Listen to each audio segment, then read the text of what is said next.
Here we are on the Rich Equation podcast. Welcome, Mary and Jill. How are you? What's up? Hi, we're well. We're well. Nothing is better than meeting someone else with our energy. So thanks for welcoming us across the screen with a big smile, just the biggest hello. We really appreciate that. Well, we're coming in hot today, aren't we? Yeah, we are. Such is life, isn't it? Such is life. It's a fun Wednesday already. So we're recording today. I'm super excited to have both of you. Right before we started recording, or we were sharing that I kind of found you guys in the beginning, and I met Jill. She has such an incredible energy. She was so sweet and kind. She came to talk about something else, but we kind of loved her so much. We're like, what is it that you do? What else are you doing? That's how the Girls Mentorship program came about. I've been one of your first followers. Just loved how you've just committed to this mission and are evolving and learning through the execution of that vision. And as a fellow entrepreneur, I can see how you're navigating and what's working and what's not working, but just to stay so committed to something. So I am blessed to have you both here. I think our listeners are blessed to have you both here and to find you. So I'm just very, very excited. As a girl dad, I'm even more excited. I have two super young ones, so I feel like I listen to you. I've been following you so that one day I can give my children to you. But just welcome to the podcast. Oh, thank you so much. And we will happily receive your daughters with open arms when they're of age to really receive the information that we're teaching girls. And I want to go off on a tangent really quickly on what you said about sticking to the mission, because I think with social media, it can be really hard to do that because you see the glitz and glam and you see that so-and-so has 7 different revenue streams and they've got their hand in this cookie jar and that cookie jar. And it can be really, really difficult to stay the path and to stay on what you know is meant for you. And that has been something that's been really difficult for Jill and I, to keep our blinders on and not worry about what someone else is doing or how somebody else is making money, because that says nothing about who we are and what our mission is. And I make that call out because we work with girls, obviously ages 10 to 18, and it can be very easy for them to see something on social media. I think the old saying is keeping up with the Joneses. I'm not sure Gen Z or Gen Alpha says that, but it's the same thing in comparisonitis. They see someone doing something and they think they can do that same thing and they don't yield the same results. So they make it mean something about them. And it doesn't mean anything about us that we're also not in real estate or we're also not coaching coaches. Our bread and butter is working with girls, parents, coaches, teachers on social emotional learning, life skills, personal development. So I wanted to make that call out because the landscape can make it really difficult to stick to one thing and do one thing really, really well. Mm-hmm. Yeah. And one of the things I really do admire about both of you is that you have each other. Right. The way that you 100%. Guys show up for each other, the way you guys both share your own individual content, and, sometimes you'll see Mary talking, sometimes you Jill talking, sometimes you see both, but just the partnership that you both have in your business, the way you show up, I'm sure you're learning so much that you can then deploy to young girls. And Mary, thanks for kind of introducing the high level concept of what you guys are doing already. I guess let's just get right into it. What is something that you're learning now about the strategy or model that perhaps is different than what you thought 2-3 years ago? Oh, wow. Are you in our office right now? Are you in our business? I have a planted mic. Oh, okay. Great. Is that what it was? Okay. So this is a conversation that we've been in recently. And for the past 3 years, we've done everything in person, and we're in Scottsdale, Arizona, and we've really focused on building our Scottsdale community. Community is a huge pillar of our business.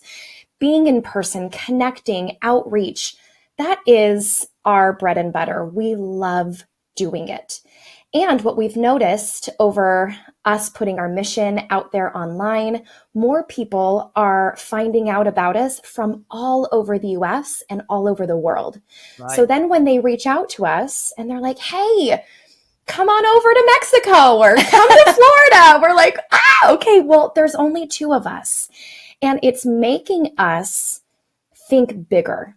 How do we, if we really want to impact girls and families all over, we can't just keep it in our backyard in Scottsdale. Yeah. So how are we looking at our strategy? How are we looking at our business now?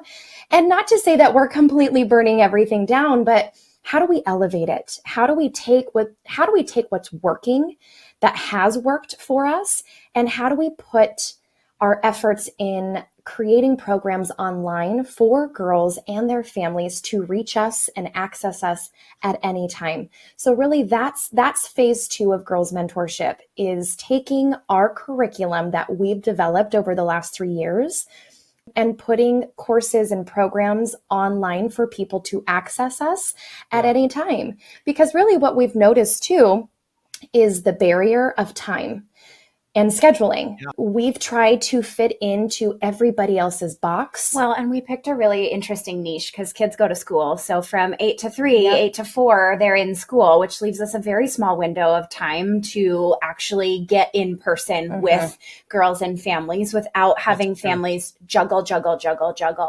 So it's almost the concept of hiring slow and firing fast. Like, we've really slowed our process down over the last 3 years to be in the field and get garner feedback and coach people one-on-one and in group settings. But we also know that if it's not working to the level that we want it to work, then we've got to fire fast. And what Jill just said, burn it down to build it back better. Yeah, I mean, you're right? That your client per se has a limited schedule in which you can access them. Plus, the work you guys are doing really is about the lessons of connection. It's about being in front of you, spending quality time. So being able to scale that is important because you're impacting more people, but you don't want to lose the intimacy that's really the magic of both of you and also your brand. Obviously, a lot of this goes down to parenting. A lot of this comes down to parenting. Yeah. So let's talk to parents. What's your guidance for parents? I think ego is a huge thing. I want to say drop your ego first and foremost. Parenting can be a very egotistical thing, especially when we're trying to get our kids to do certain tasks or follow certain rules and they don't adhere to those guidelines or rules that you set. It can really be a hit to your ego. Like, they're not listening to me. It means something about me. Totally. They got a bad grade. It means that I'm a bad parent. They showed up this way. It means something about me. And a lot of that comes down to programming. I'm really into learning about our brain right now. We're both like immersed in brain waves and our subconscious, and like when things really got planted in our subconscious as to why we act the way we act. And so much of that is from childhood. I think from like 2 to 5 is when our subconscious is really starting to form, and we've got imaginary friends and, little things that parents say around like, oh, big girls don't cry, or you're fine, that doesn't matter, or that's not a big deal. Like, that gets implanted in our brains at a very young age, and it manifests, it comes out as we start to age and become older. So we wonder why, like, we have a hard time expressing ourselves. Well, it was probably because we were told that big girls don't cry when we were 4 years old, right? So there's a lot of programming that parents have based on who their parents were and who their parents were and who their parents were, that it serves parents to take a good long look in the mirror and ask themselves what's going on in their background. What are the programs that are running that they're not conscious of that aren't serving them anymore? And somebody might be like, well, if I'm not conscious of it, how am I supposed to know? By simply stopping and asking the question. We love to say, question everything. Why are you doing that thing? Yes. Why is that particular thing that your daughter is doing bothering you so much? It likely has little to do with your daughter and everything to do with you. And it's your job to dig deep and find out why, so you can stop making it have so much meaning. And I'm just going to add really quickly around that. The mirroring piece. If you want your kid to be a great leader, kind, confident, you have to go first. It has to, what you're asking or expecting of them, you have to be able to do it for yourself first. And sometimes we forget that because we're too busy. We're too busy. Life's so stressful. Or we're an adult and we don't have to. You can't teach a dog new tricks. That's one of our biggest pet peeves is or when I'm people... the adult. I'm the I'm the adult. I'm the authority. It's like the excuse. Yeah. You have to have the mindset or the mentality of being a beginner, always being a learner. Because if we're asking that of our children and we're not doing that of ourselves, you're going to get caught being disappointed, to what Mary was just talking about. I mean, as a parent of a 4-year-old and a 6-year-old, they're not necessarily toddlers anymore, but this is tough. What you're saying is hard.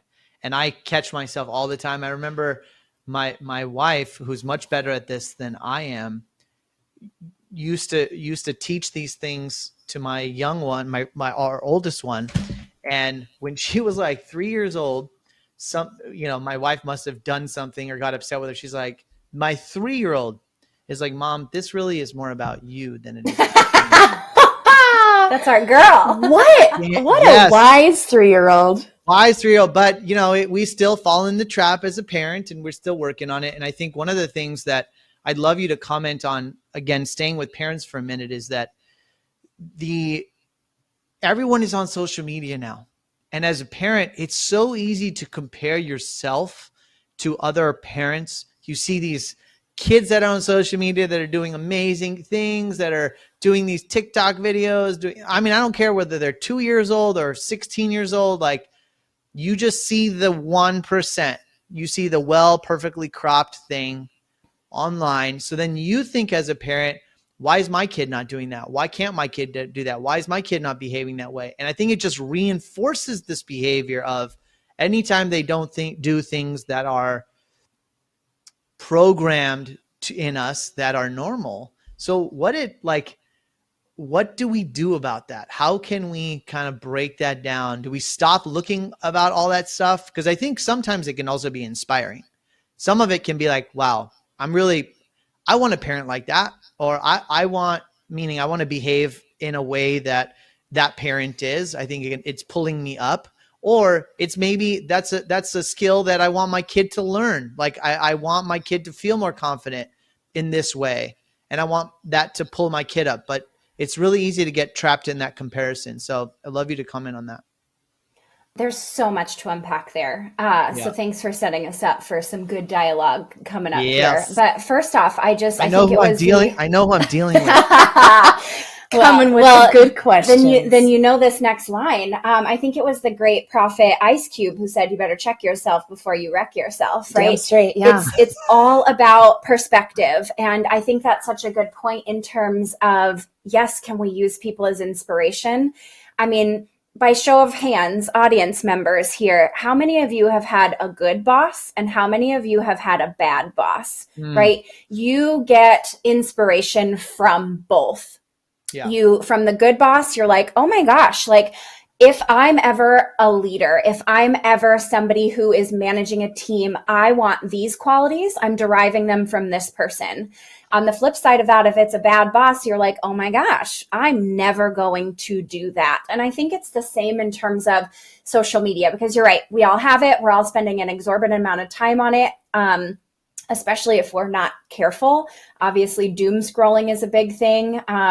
What is so different from when we were all growing up? Sure, we had video games and devices, and AOL, AIM was just coming out when I was in middle school and high school. So that was like the crack of Pandora's box. Yeah. Is that perspective? You have to be careful.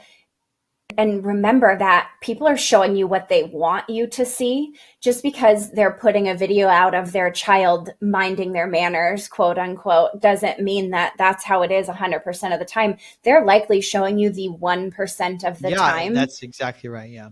if we're not careful, we're getting caught in the comparison trap. And what's the old saying? Comparison is literally the thief of joy. And it's taking the joy out of your parenting journey, because every journey, every child is individual. Every journey is individual. It's going to be unique to you and your family. And just because you see someone doing it one way doesn't make you any less of a parent, or what's going on in your life any less of a parent. And I would even venture to say, like, the hardships or the struggles, those are great lessons. You're learning so much in those moments, not only about yourself, but your children are also learning so much about themselves and how they want to respond and how they want to react. And because we're in 2023, we've dubbed it the microwave generation. We expect results to happen in 30 seconds or less. You're not necessarily going to see the fruits of your labor right away. What we are is farmers, which means seed, sow, time, work, harvest. We're planting the seed. We're putting the intention out there of what we want by modeling what we want, by reinforcing what we want, by repeating what we want. Seed, sow, time. Then we're spending the time to cultivate and water and, dig up that dirt and reharvest if we need to. Seed, sow, time, work. Obviously, all of that takes a massive amount of work. It's a huge commitment. And then you get to the harvest. So I feel like the harvest is like when your kids are in their 20s, like late 20s, and they actually come around to what you were teaching them when you were frustrated, when it was 4 a.m. and you were tilling the dirt and you weren't seeing the crops come up as quickly as you wanted them to. But I don't want to stop there, because a harvest also takes work. Harvesting produce also takes manpower and also takes, long hours and sometimes they fail. Sometimes the harvest fails and you have to go back to the whole process again. And that's okay too. So comparison can, and I want to go on the flip side of how it can inspire you as well to want the best for your kid. One of the things that we really encourage parents to do is to not parent alone. So if you are seeing someone else online do something that you're like, I want to do that with my kid, bring other people into your child's life to help you do the thing. For example, I love martial arts. I think there is great lessons to be learned in that type of activity, environment. Am I going to teach my kids how to roundhouse and, karate chop? Maybe as a joke, but really I want to put them in front of people and in an activity that is going to encourage that. And are they not going to like it all the time because it's probably not as fun as football? Yeah, I've heard that before with my children. But I also know that it's good for them. So it's being okay to let other people in to support you in the goal of what you want, and not taking on everything else, because we get it. There's so much to do as a parent with your job, with wanting to raise great kids, and then you have to worry about dinner, yada, yada, yada, yada. So allow other people in to help you parent. I want to talk to you about the power of yes and no. Again, staying with parenting for a minute. I think and I'm using myself as an example, it's so easy to default to no, so easy. And I think we've convinced ourselves that it's keeping them safe. It's inconvenient for me. I don't really want to deal with that. So whatever the reasons are, we just come to no so quickly. And I'm in a season of trying to get to yes. Like, what can I do to get to yes? Like, say yes in some way. Of course, if it's putting them in harm, say no. But like, generally speaking, 95% of the things that they're asking me, I can get to yes. It's just my default is no. And I know a lot of parents that have the similar issue. So tell us a little bit of power of that. Maybe some lessons that parents can think about that. What are we saying when we say no? What are we saying when we say yes? What's going on in the psychology of kids? And I'm sure it's different in different ages, but it probably evolves. The things that they're asking for, the things they want to do, right? As a toddler, as a 5, 7, 8-year-olds, then it gets into adolescence, and then in a teenage thing, like all the issues are all different. But what's going on in the psychology when we say yes and no? I don't know what the statistic is on this, but I know it is wildly incomparable to the times that kids hear no versus the times they hear yes in their development. So for me, I want to compare it to how many times we say sorry. As females in particular, I don't hear males saying sorry as much, but it's such a default. Like you said, no is a default. And anytime we do something, it doesn't have to be inconveniencing someone else. Our default is, oh, I'm sorry.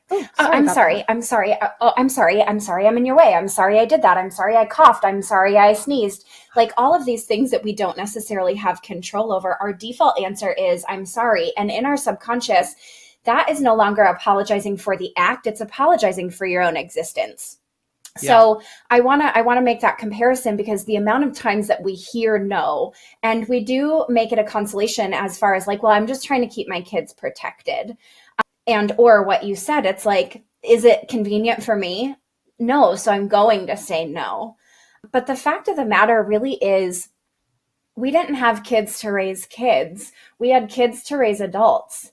The amount of time that they're actually a kid is not very long. So what are we teaching them as they become an adult if we're saying no so many times?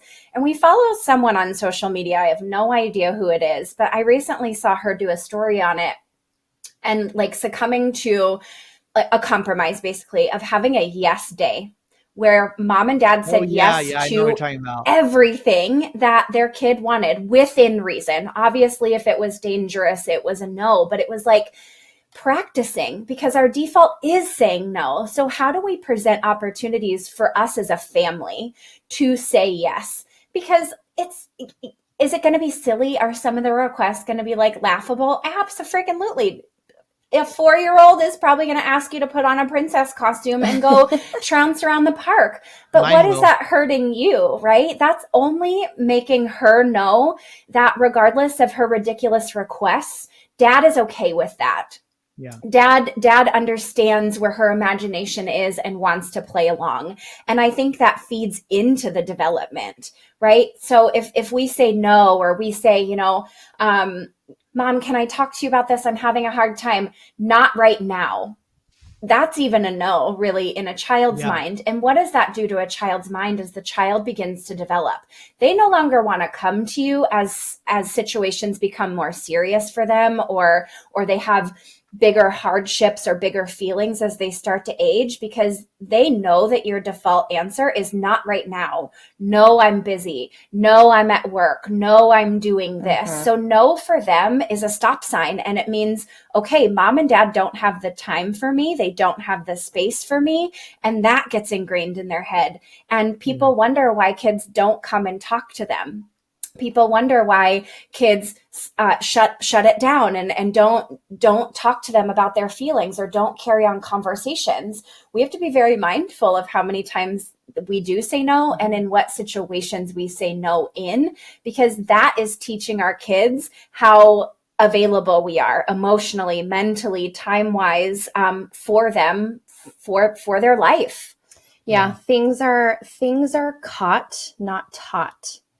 Kids, the amount of times that you tell them no, it's going to stick with them. Yeah. So I am a parent, and I do say no sometimes. I catch myself falling to the default because I am in the middle of a task. What has really helped me in pausing to really assess, can I step away from what I'm doing to go then play outside, because that's the request at this time, is giving them just a time frame. So, Mom, hey, can you come jump on the trampoline with me right now as I'm in the middle of wrapping up my day? Hey, buddy, can you give me 5 minutes because I'm wrapping up something, and then let's go jump on the trampoline for 20 minutes or however long that we want to play together. Yeah, but giving them a time frame. And kids just know when it's inconvenient for you. In the middle of the dishes, when your hands are sopping wet, Mom, can you do this? Mom, Dad, can you do that? Yeah. So giving them, hey, sweetie, give me just a couple of minutes. Give me 20 minutes, and then I will do this with you. Because let's just play devil's advocate. Mom and dad are ready to eat dinner, and we tell our kids to come get off of the Nintendo or the Wii or Roblox or whatever it is, and they don't even listen to us, right? We get frustrated with them. Hey, okay, time for dinner. And then do we expect them in that moment to just shut it down and come to dinner? Because on the reverse, they want us when we're at our computer to shut it down right away to go play with them. So it's also teaching your kids, hey, is this a good stopping place for you to come to dinner? Or like get to a place where you're okay to stop. And 5-minute warning. 5-minute warning. Come and then join us for dinner.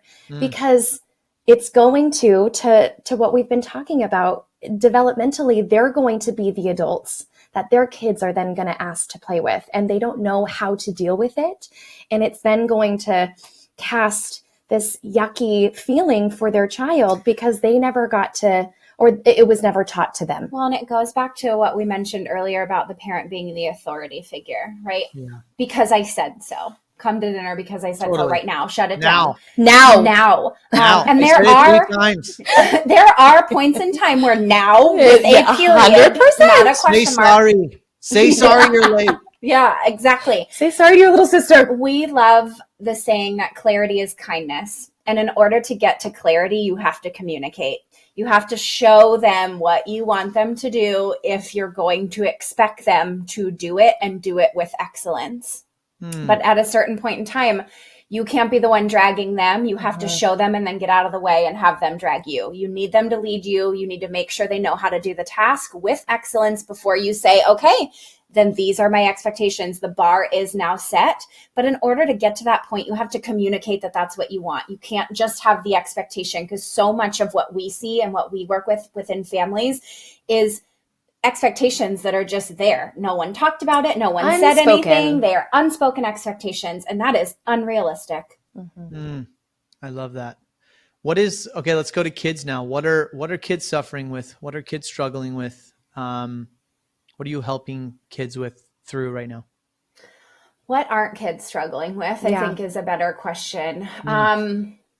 A lot of people blame the pandemic, right? 2020 was a hard year for all of us, especially those really, really integral developmental stages. So going from 5th to 6th, so elementary to middle to high, there was a loss of learning. There was, what was the initiative? No Child Left Behind. There was a lot of children left behind in 2020. Yeah. However, the pandemic was just the petri dish. There was already a problem 20 years prior to the pandemic. The pandemic was just the catalyst to make the problem exponentially worse. So what we saw in the year, 2010, I think, 2000, it was 2000, I'm going way farther back, was studies of incoming freshmen. So freshmen going into college, and they were given a simple narcissism personality test. And from those results, it showed that empathy, so your ability to relate to others and feel how others were feeling or be compassionate towards others, was on a major decline. And self-absorption was on a major uptick. So going down, going up. We don't have the ability to empathize with others. And the pandemic shut us all in our houses, put screens in front of us, didn't allow us to do extracurricular activities. And there are really integral stages of development below like 10 and under where our brain needs to see people's facial expressions. Okay. So we mask people. We can't see smiles. We can't read body language because everyone is so now afraid to hug or shake hands.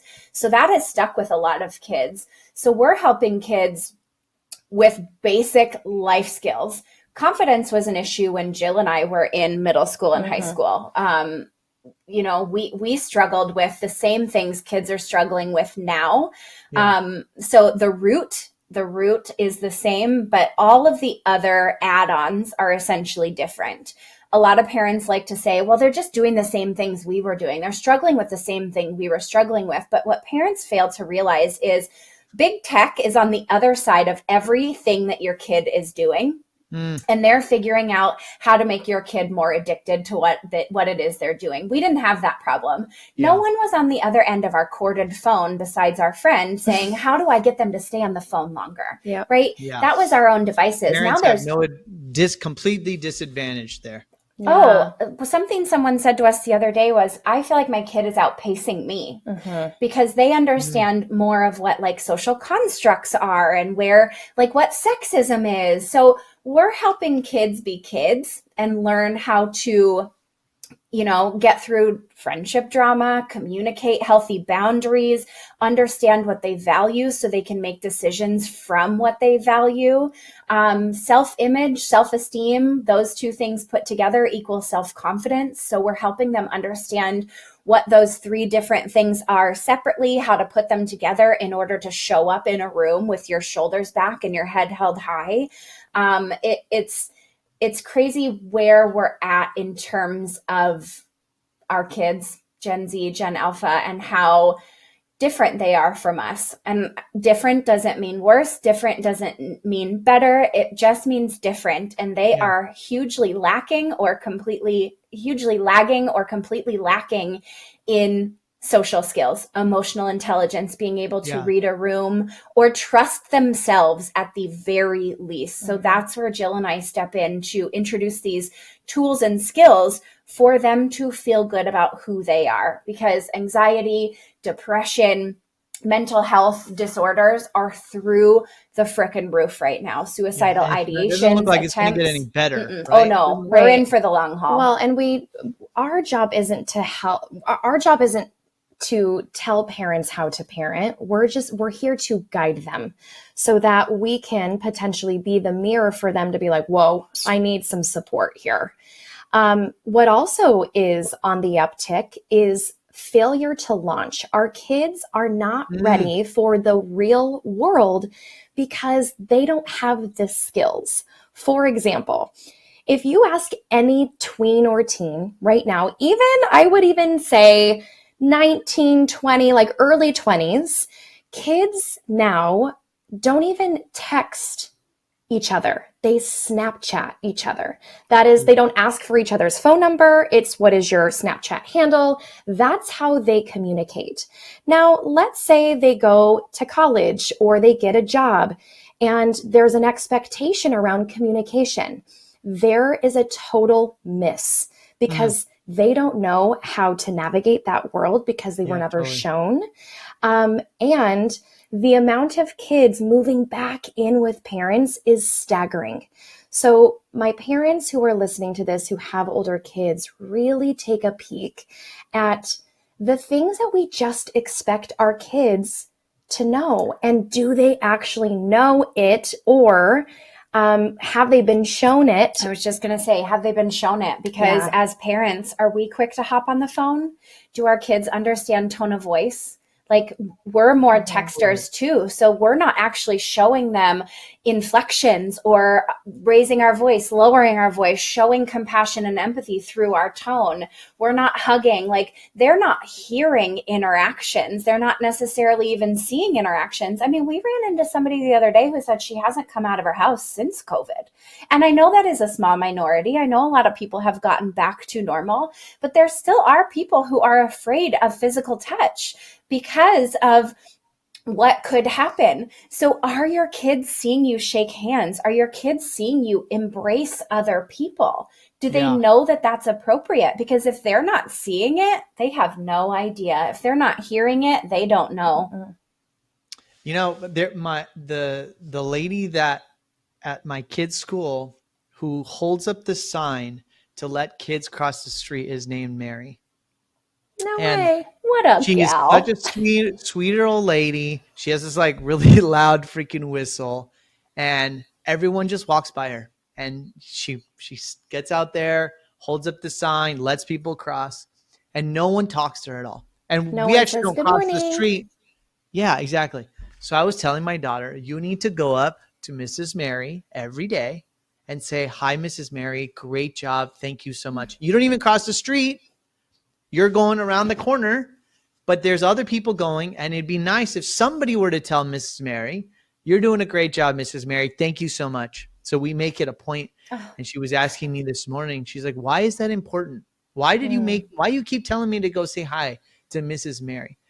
Because you have to learn how to make people feel seen, even at 6, even at 5, just because they're doing a task. No, everybody else, adults and kids, are just walking right by. But that lady is making sure that that street corner is safe, right? So it's just like little things. I want to really get deep on this topic, and I'd love your perspective. Part of my journey, and I'll try to make this a quick question, is something I've been kind of contemplating is that, you know, in our generation, I'll say, and definitely in our parents' generation, you know, happiness, kindness, how healthy are you mentally? Those things no one talked about. No, I graduated. Yeah, I was in the probably part of that survey you talked about, right? Where when we grew up, when we went to school, no one asked us our mental health. No one asked us, are you fully rounded as a human being? Are you, you know, we talked about grades. We talked about what colleges you're going to get to. We talked about how high grades you were going to get, just work, grind. Our parents, who had even more scarcity than us, that was like 5 degrees of separation, right? 5 sigma ways. Like we have a house, we have food, be happy, right? Then we get to us. Okay, now we have the means. We have the means to go to good schools. We have the means to live well, and yet still, so many people. I'll speak for myself. Achieve a level of success, and yet still are miserable. Still find challenges and difficulties and lack of fulfillment and lack of peace or happiness, right? And so you fill those voids with, you know, more work, more money, numbing yourself with substances, addictions, material items, whatever those are, right? Right. And so I think that the question for you is, I think that there maybe perhaps with social media, with the benefits of social media, there is like this overcorrection of, okay, well, wait a second. We're all miserable, quote unquote. We're all successful in the ways that we were taught to be successful, and yet we're not happy inside. So I don't want to teach that to my kid. And so I want to overcorrect with, I just want you to be nice. Don't worry about this, and this. Just be nice, be kind, be sweet. And, you know, yes, there's a level of self-awareness that is taught to kids now that none of us had at that age. So I'm afraid, and my hypothesis is that I don't think it's wrong to overcorrect. We just don't know what the outcome of that is. We don't know that if you're overcorrecting, then are you not producing folks that have the ability to be successful in a highly competitive world? And part of the trap of my question is, I understand that I'm working through a limited belief of what success and what that looks like in the future. So I don't know if you grasp my question, but I'd love you to comment on that with what you're dealing with. And I guess even for you guys, like, you're trying to define what is success in kids now as an influencer in their life. So you go. Okay. I mean, I think there's a healthy balance. I just feel like as a society, we're booked and busy, and we don't have time to actually sit down and take quarterly reviews of where we're at and make lists around what brings us joy and what drains us. And then poof, before you know it, our kids are 18 and they're leaving and hopefully not failing to launch and moving back in. But I think it's really important to slow down and actually define what success is for your family. And what values you want to instill in your children, and ask your children what values they want to instill in their own life, because your family values are one thing, but they're also an individual. And bring to the table a list of things that, you know, they could look at and say, that's important to me. I want to pour time and energy into that, and find ways to support them in that, and know that they're not set in stone. They're not concrete. They can change. They will change over time in terms of what they value and where they want to spend their time. But we do it in business because we've had business coaches, right? We sit down and we determine what our Q4 goals are. We don't do that in our families. And I Yeah. think that's a huge miss in terms of just letting time pass you by and letting life happen to you rather than happening to life, because there is a happy medium. You're right. There's a lot of science now. There's a lot of information in the palm of our hands that we can access that says, okay, we need to have a huge focus on mental health and wellness. This isn't what we had when our parents were growing up. You know, our parents worked for the same company for 50 years, climbed the ladder, got the Rolex, had a retirement party, and rode off into the sunset. And we're teaching our kids that because it's what we know. But realistically, there are thousands of more opportunities for our kids that don't include any of that. Yep. And it takes us by surprise because we only know what we know. So again, back to what Jill said, we have to be a learner. We have to be open to learning consistently to keep up with the times and to keep up with what's new for our kids in order to be able to teach them what's important and what should be valued to make them a well-rounded individual. One of our favorite keynotes is all around who goals versus do goals. And that in a sense is, who are they becoming along the path to their goals? Because their goals are going to come and go. They're going to change. They're going to make some of them. They're not going to make some of them. But are they perseverant? Do they have grit? Are they prioritizing time with friends and family in order to get tasks done? Because those are the transferable skills that we want them to have within school, which is also fleeting. You know, they're not going to get A's and B's forever. I don't remember the last time somebody asked me what my GPA was in college. It doesn't matter. Were they a good person? Yes. Did they study hard? Did they, like I said, prioritize what was important? Did they learn how to schedule time for themselves? I think we do our kids a disservice by not having these conversations and not doing reviews and not asking them, like, are you still having fun playing soccer? Or do you want them to play soccer because it was a goal of yours and you didn't get to see it through? So really sitting down and first and foremost, probably with your spouse, having that quarterly review, and then bringing your family into that quarterly review. So you guys have targets. So you know you're on pace for something. So you know what you're working towards and what's important for y'all in that moment. So good. Mic drop. Mic Right, drop. Jill? Mic drop. Well, and I think the only other thing that I want to highlight from what Mary said, because it was so good, is teaching your kids what their purpose is. And I know that a lot of us might be sitting there being like, I don't even know what my purpose is. Yeah, I was going to say, like, I don't know what my purpose is. Right. You know, but it's like, purpose is like, what is their unique strengths? What makes them special? What are the things that you see in them that they might not even see in themselves that you can really foster? And that can really be the trajectory of their future. But we're so unaware because of our own personal programming that we're kind of driving our kids to do the things that we might not have done before or follow our same path. I see so many dance moms shoving dance down their daughters' throats. And it's like, are they the ones that are enjoying it, or are you? So it's just being really mindful around, I love the call out of these quarterly reviews. If you can rattle off your company's mission statement and core values, but not your own, there's a problem there. And not making you wrong, because I didn't learn this until I was in a mom's group. And that was like a awakening. I'm like, what? Yeah. What are my kids standing for? What am I actually teaching them? And, you know, I might be one of the parents really like valuing education. Yeah, I want my kids to go to college. I do. I want them to. And I also want them to know that college is a way to explore themselves and become independent and grow, you know, with their autonomy. But I'm not going to just say it's because you got to get into the best school because you're going to get the greatest job. You need to, that's a fallacy. Yeah. And you need to guide them, but also be okay to allow them to change their mind and to shift and pivot and adjust.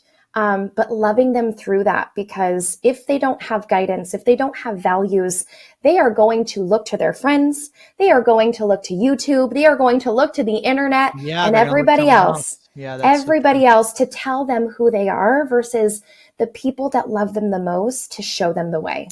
And I want to just quickly go back to the purpose comment, and I want to highlight Mrs. Mary, the crossing guard. Yeah. I think we're confused with purpose, that it needs to be this huge thing and we need to start this huge company and make millions of trillions of dollars, because that's what we see in the 1%. Mm-hmm.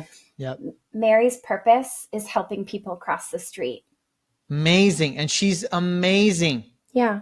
Not amazing at it. She's just amazing. Yeah. Right? Like your unique skills and talents don't have to change the world. They can change someone's day right in front of you, the person right in front of you. And I think we miss the foundational step of determining what our purpose is or chasing that purpose because we want it to be so big. We want it to be so world changing. Yeah. Success looks like money and a big house and all the things, but that woman is going to probably be remembered by so many families and kids. That is success. That's so much more than thousands of dollars in your bank account and yada, yada, yada. It's going back to who are you becoming? Who do you want to be? And really, like, what's your legacy? Are you leaving this planet better than how you found it? I love it. So much good stuff here. I feel like the biggest takeaways for me are really, kids are going to not do what you say, but behave the way you act. Right. And so setting the example is probably the biggest thing, is my biggest takeaway today, is like not pushing things to them and like telling them what to do, but just trying to model it.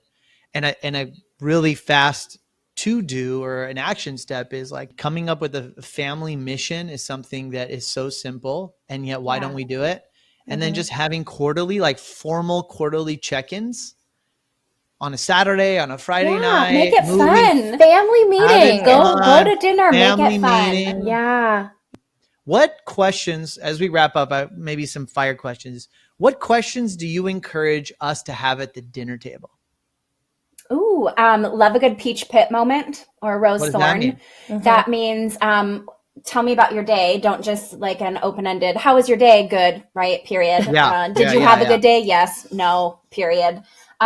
Peach and pit. What was the peach of your day? So it was the best, juiciest, awesomest part of your day. Who did you play with at lunch? What did you learn? Did you have a great dissertation in your debate class? Like, did you totally slay that assignment? What was that? And then what was your pit? What was your low? What was, the worst part of your day? And we like to encourage this because we don't often check in with ourselves around how we're feeling when we walk into a room. So I love the scale from 1 to 10 too. Like, where are you in this moment? And if you're at a 1, that's okay. Show up as a 1. I'm not encouraging you to try to put on a face or show up in any other way. We want to accept you as you are. And kids knowing that means that, again, going back to like, Dad accepts me for my feelings. He accepts my big feelings. He accepts me when I'm sad, mad, happy, whatever it is. But also establishing, like if they showed up as a 1 and then their math class, they loved it. They left that space as a 5. They don't have to. They're learning that's that's possible. Yeah. So making sure that like how was your day on a scale of 1 to 10? It was a 5. How do we improve on that score tomorrow? Regardless of if it's a 5.1 tomorrow, that's a win. We need to make sure we're calling out the wins in their day so they understand what they can do to help improve their circumstances. And being okay to talk about what's not the best part of your day. Because I agree. I am a recovering people pleaser. So being able to be like, I'm perfect and happy all the time. It's like, no, I'm sure there was a moment or a conversation that totally rocked you. How do we talk about it and be okay? Because if we can create a very safe space around the dinner table for the little things, they're going to come back to you for the big things. Yeah. Well, we the three of us had a pit before we stepped in, and now we just had a peach. Well, we showed up probably around a 3, and now we're leaving a 10. There you go. Well, look, Mary, Jill, I just honor both of you for how you show up. Congratulations on the success, on the trajectory. I'm going to be so excited to continue to watch as all of it unfolds. And I would be honored one day if my kids are in your circle. So thank you. I just, you guys are such a blessing to each other, to your ecosystem, to the world. Any final thoughts as we wrap up? That right there, we call it the art of pickling. And we learned it from a breakfast restaurant called Snooze. Showing up as your full self, like inviting people into what you're doing and being happy and trying to impact somebody's day. One of our values is we want to leave people better than we found them. And we found that by doing that, we scored free pancakes at this breakfast restaurant called Snooze. And we were asking them why, what was it? And they said, well, whenever like our waitresses, our wait staff have the opportunity to give a table who made their day a free pancake, and we call it pickling. So we're going to pickle table 34. And that was a concept that we both held individually and have now it's weaved into the fabric of our business. And it's a point for us to pickle people on a daily basis, whether that's just with a smile, whether that's asking somebody how their day was, whether that's giving somebody a hug. Yeah, I love that. It's literally, it's showing up in the best way that we possibly can in order to positively impact who we are, whose paths we're crossing during the day. I love it. I love it. Listeners, I hope you guys resonated with that. What a great conversation. Mary and Jill have amazing content online at the Girls Mentorship program, I think is on Instagram. Yep. Just at Girls Mentorship, spelled normal. Mentorship. Mm-hmm. Yep. And, I also have been watching your guys' trend reports, which are so fun, so funny, great utility, great, super helpful for parents, I'm sure. So I just love everything you guys are doing. Congratulations on all the success, and thanks for joining today. We appreciate it. Thank you. Bye everyone. Y'all.